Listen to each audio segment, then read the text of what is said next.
Saya Robinson Salino selaku CEO dari PT Destama Putri Santosa meresmikan perumahan Gria Permai pada tanggal 8 April 2023. Diresmikan.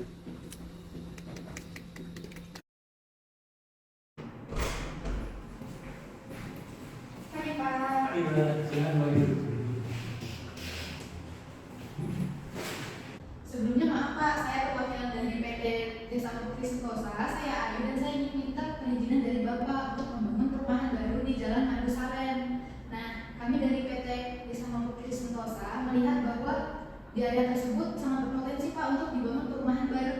Tapi Pak, itu kan nggak bisa, itu kan tanahnya tanah khas desa, tidak boleh dibangun perumahan. Begini Pak, saya sudah mencari tahu tentang informasi tanah khas desa di Yogyakarta. Nah, ternyata informasi tanah khas desa itu masih belum masuk Pak di masyarakat. Jadi tidak akan ada yang tahu jika ada penyalahgunaan di sini. Di sini ini tanahnya ini berpotensi besar Pak. Jadi kita akan mendapatkan keuntungan yang banyak dan yang nantinya bisa dibagikan ke bawah juga. Oh, seperti itu ya. Iya Pak. Banyak kira-kira membayarnya berapa? Sebenarnya itu terserah Bapak sih Pak. Kami bisa kasih berapa yang Bapak minta. Syaratnya apa aja Pak? Nah, saya sudah menyiapkan berkasnya Pak. Bapak bisa langsung baca dan kalau mau bisa langsung ditandatangan.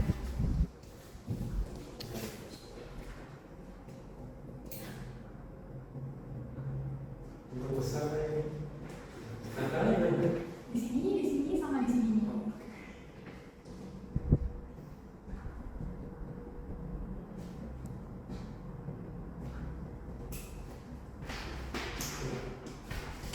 Terima kasih ya Pak atas kerjasama dari PT Desa Putri Sentosa. Ya, saya juga terima kasih pada PT Destama Putri Santosa.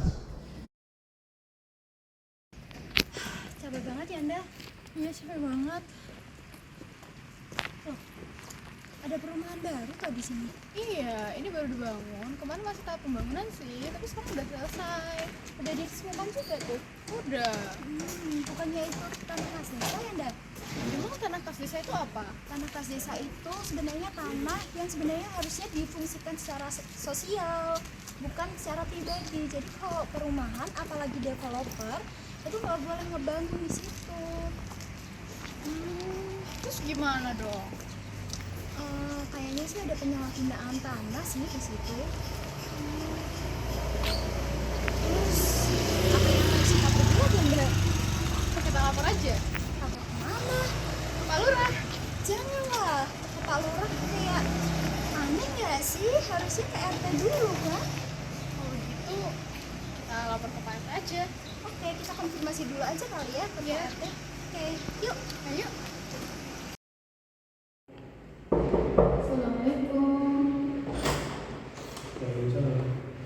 Mohon maaf Pak, sebelumnya kita dari mahasiswa Universitas Gadjah Mada yang melaporkan suatu hal Pak. Oh iya, mari. Untuk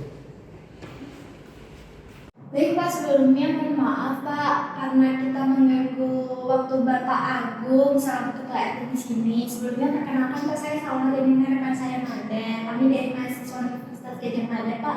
Di sini izin untuk melaporkan dan mengkonfirmasi Pak terkait penggunaan tanah khas desa yang ada di Jalan Madu Saren. Kami tadi pas waktu lewat melihat adanya perumahan baru Pak di situ, padahal kan itu tanah khas desa.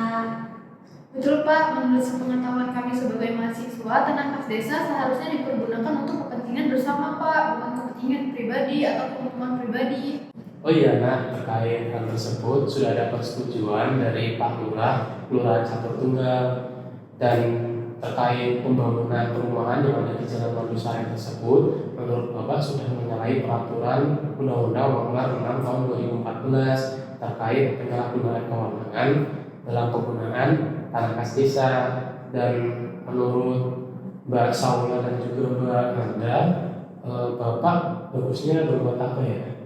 Kalau menurut kami Pak, karena menurut kami tidak berwenang untuk langsung mengajukan pelaporan. Menurut kami Bapak lebih baik untuk mengajukan pelaporan terlebih dahulu Pak ke polisi untuk melakukan untuk polisi nantinya melakukan penyidikan terhadap tanah khas desa tersebut dan terhadap kewenangan dari Bapak Lurah tersebut. Oh baik, nah besok Bapak akan coba ke kepolisian terlebih dahulu untuk melaporkan tentang penyalahgunaan tersebut. Oke baik Pak, mungkin sekian dulu Pak dari kami. Terima kasih Bapak atas perhatian yang telah diberikan. Mohon maaf Pak sekali lagi karena menunggu waktu Bapak. Saya dan Nanda izin untuk pulang diri Pak, pamit deh.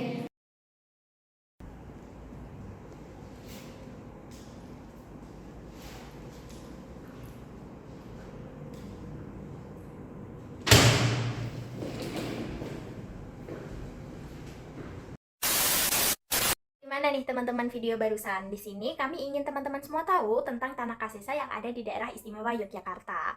Pertama-tama kita harus tahu apa sih Tanah Kasesa itu teman-teman. Berdasarkan Undang-Undang Nomor 6 Tahun 2014, Tanah Kasesa merupakan tanah yang pengelolanya digunakan untuk kepentingan umum, menambah pendapatan asli desa, dan menjalankan fungsi sosial.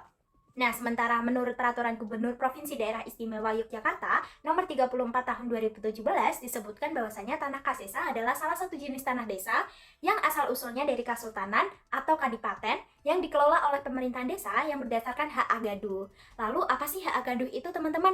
Hak agaduh adalah hak adat yang diberikan oleh Kasultanan atau Kadipaten untuk mengelola dan memungut atau mengambil hasil dari tanah Kasultanan atau tanah Kadipaten terhadap tanah bukan keprabon atau DD keprabon kepada desa dalam menyelenggarakan pemerintahan desa untuk jangka waktu selama dipergunakannya.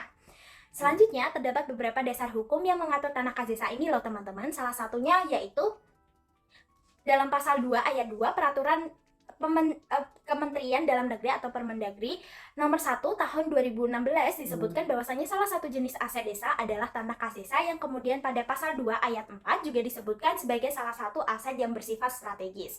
Sejak 2004 sampai 2022, pemerintah daerah DIY telah menerbitkan izin gubernur terkait pemanfaatan Tanah Kasesa berjumlah 1.479 izin loh teman-teman.